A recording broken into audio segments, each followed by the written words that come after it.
গণভোট নিয়ে ডক্টর ইউনূস সরকার versus BNP অকল্পনীয় অপ্রত্যাশিত ঘটনা ঘটছে। সরকার কার্যত সরাসরি বিএনপির বিরুদ্ধে অবস্থান নিয়েছে, নাটকীয় ভাবে বিএনপির বিরুদ্ধে। দেখেন, একটা মজার হিসাব অ্যানালজি বলি। গণভোটে হ্যাঁ ভোট দেওয়ার সুযোগ, না ভোট দেওয়ার সুযোগ, দুইটা সুযোগ। কোন একটা ভোটে যখন দুইটা অপশন থাকে তখন স্বাভাবিকভাবে এথিক্যালি এটাই প্রতিষ্ঠিত যে সরকার কোনো একটা পক্ষে প্রচারণা চালাতে পারে না, এটা অনৈতিক এবং অবৈধ। সরকার, নির্বাচন কমিশন এটা পারে না। আপনি তো ভোটে দিচ্ছেন, আপনি যদি এখানে জনগণের মতামতকে গুরুত্ব না দেন, হ্যাঁ বা না, আপনি জোর করে বাস্তবায়ন করেন, কিন্তু আপনি জনগণের কাছে হ্যাঁ বা না চাচ্ছেন, ভোট দিতে বলছেন, সেখানে আপনি কোনো একটা পক্ষে আপনি প্রচারণা চালাতে পারেন না, আপনি রেফারি হয়ে। আর যদি একটা পক্ষ নেন তাহলে রেফারিগিরির দরকার কি, আপনি রায় দিয়ে দেন। কিন্তু দেখেন মজার বিষয়, বিএনপি না ভোটের পক্ষে প্রচারণা চালাচ্ছে, এটা স্পষ্ট। যদিও এটা উপর উপর তারা সরাসরি বলছে না, কিন্তু আসলে তারা না ভোটের পক্ষে, এটা বিএনপির বিভিন্ন নেতাদের বক্তব্যে স্পষ্ট হয়েছে। যেমন জয়নুল আবেদিন ফারুক, বিএনপির গুরুত্বপূর্ণ নেতা, তিনি চেয়ারপারসন উপদেষ্টা বা এরকম একটা পদ আছে, ভাইস চেয়ারম্যান কিনা আমি জানি না, কারণ এইসব গুরুত্বহীন নেতার পদও মনে থাকে না, কাগজে লেখা আছে সেটা দেখে বলতে হয়। এটা তার গুরুত্বের একটা প্রমাণ যে জয়নুল আবেদিন ফারুক কোন পর্যায়ের নেতা, যে তার পদ কি এটাও মানুষ জানে না, বিশ্লেষকরাও জানে না। যাই হোক, সাবেক হুইপ, চিফ হুইপ এই হিসাবে ইম্পর্টেন্স আছে তার, হুইপ হিসাবে। তো এই জয়নুল আবেদিন ফারুক তিনি বলেছিলেন যে গণভোটে না ভোট দিয়ে আসবেন, এবং বিএনপির লোকজন জানে, মানে এখানে বিএনপির নীতিটা হচ্ছে তাকিয়ে নীতি। তারা হ্যাঁ বা না কোনোটার পক্ষে প্রকাশ্যে প্রচারণা চালাবে না, কিন্তু ভিতরে ভিতরে তারা না ভোট দেওয়ার কথা বলবে। তারা চায় যাতে না ভোট বিজয়ী হয়, কারণ এইসব সংস্কার টংস্কার চায় না তারা, এটা সত্য কথা। এই জন্য বিএনপি না ভোটের পক্ষে এতে কোনো সন্দেহ নেই। কিন্তু সরকার সরাসরি হা ভোটের পক্ষে প্রচারণা চালাচ্ছে, সরকারি টাকা খরচ করে।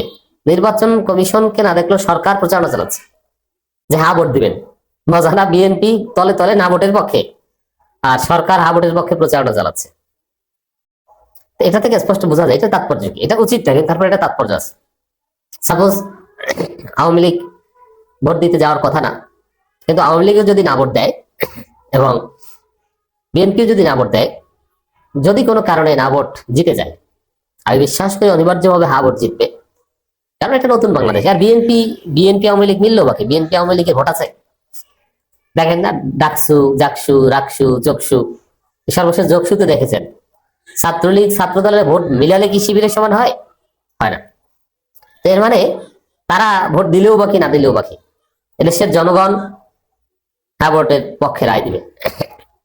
কিন্তু যদি বাই চান্স, আমি ধরে নিই বিতর্কের খাতিরে, না ভোট যদি জিতে যায়, হ্যাঁ ভোট যদি হেরে যায়, তাহলে ওই না ভোট জিতেছে ওইটা বাস্তবায়ন হবে, সংস্কার বাদ, এটা মনে করার কোনো কারণ নেই।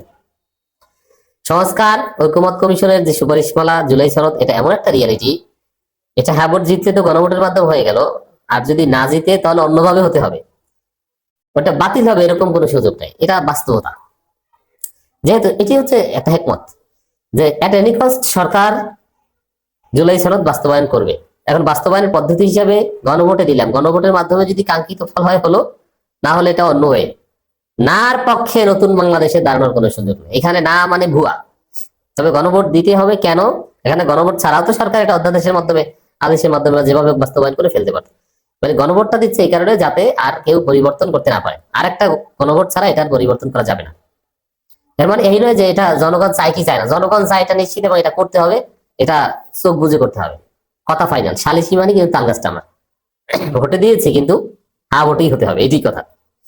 আর এই কারণেই সরকার হা ভোটের পক্ষে প্রচারণা চালাচ্ছে যে এটা হা ভোট তো পাশ করিয়ে আনতে হবে, আর না হলেও এটা বাস্তবায়ন করতে হবে, অন্যভাবে তখন আইনি দিক খতিয়ে দেখা হবে। এটা হচ্ছে রিয়ালিটি। নইলে সরকার সরাসরি কোন একটা পক্ষে বা অবস্থান নিত না। কিন্তু দুঃখ বিএনপির জন্য, না ভোটের মধ্য দিয়ে বিএনপি রাজনীতি থেকে হারিয়ে যেতে পারে, সম্ভাবনা রয়েছে। কারণ বিএনপি তাকিয়ে নীতি অবলম্বন করে। তাকিয়ে নীতি মানে উপরে বলবে একটা, মনে থাকবে আর একটা, তেমন কিছু বলবে না। যদি বলতে হয় সাংবাদিকদের চাপাচাপি বলবে হ্যাঁ আমরা তো সংস্কারের পক্ষে, কিন্তু তারা ভিতরে ভিতরে অলরেডি বিএনপি নির্দেশনা দিয়ে দিয়েছে যে তোমরা না ভোটের পক্ষে প্রচারণা চালাও। না ভোটের মধ্য দিয়ে বিএনপি রাজনীতি বাংলাদেশে শেষ হয়ে যাবে, বাংলাদেশে বিএনপি থাকবে না, বিএনপি ধ্বংস হবে। এটা আমরা আগেই বলেছি, পিনাকি ভট্টাচার্য একটা আলোচনায় 8 বছর দেখিয়েছিলেন বা 10 বছর, যে এর মধ্যে বিএনপি থাকবে না। এবং ইট উড বি রিয়ালিটি। গণভোটের সুযোগ আগামী 10 বছরে আর আসবে না বলে মন্তব্য করেছেন প্রধান উপদেষ্টা বিশেষজ্ঞ অধ্যাপক ডক্টর আলী রিয়াজ। বিএনপি আলী রিয়াজ সম্পর্কে অনেক উচ্চার উঠিয়েছিল, আলী রিয়াজ পালিয়েছেন, অমুক তমুক এত কোটি টাকা খরচ করেছেন, অথচ আলী রিয়াজ আছে, তিনি পালাননি। বিএনপি হচ্ছে গুজব পার্টি। এই গুজববাজির কারণেই তো শিক্ষিত সমাজ তাদেরকে ভোট দেয় না। গণভোট নিয়ে দেখলে নির্দেশনার লক্ষ্যে কৃষি বিভাগের 17,000 কর্মকর্তা ও মাঠ কর্মীর জন্য অনলাইন প্ল্যাটফর্ম জুম আয়োজিত এক সভায় অংশ নিয়ে মন্তব্য করেন তিনি।